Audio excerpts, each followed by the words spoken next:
ভারতে ইলিশ রপ্তানির অনুমতি দেওয়ার বিষয়ে বাণিজ্য মন্ত্রণালয়ের সিদ্ধান্তের কথা জানে না মৎস্য ও প্রাণী সম্পদ মন্ত্রণালয়।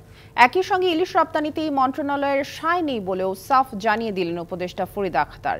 এদিকে প্রজনন নির্বিঘ্ন রাখতে 13 অক্টোবর থেকে 21 দিনের জন্য ইলিশ ধরায় নিষেধাজ্ঞা জারি করেছে মৎস্য ও প্রাণী সম্পদ মন্ত্রণালয়।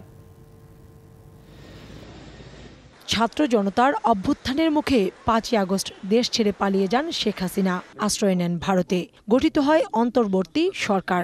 বিশ্বস্ততার সহিত পালন করিব। এরপর থেকেই বাংলাদেশের সঙ্গে ভারতের সম্পর্কের টানপোড়েন চলছে। মৎস্য ও প্রাণী সম্পদ মন্ত্রণালয়ের দায়িত্ব নেয়ার প্রথম দিনই প্রতিবেশী দেশটিতে ইলিশ রপ্তানি বন্ধের ঘোষণা দিয়েছিলেন অন্তর্বর্তী সরকারের উপদেষ্টা ফরিদা আখতার।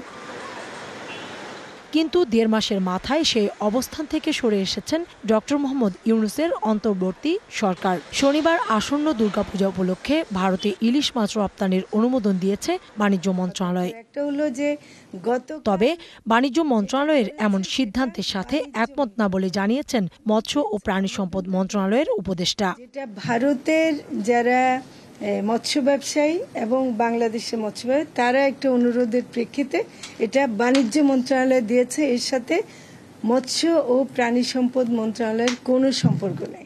রপ্তানির সিদ্ধান্তে দেশের বাজারে ইলিশের দাম বাড়লে ব্যবস্থা নেওয়া হবে বলেও জানান উপদেষ্টা।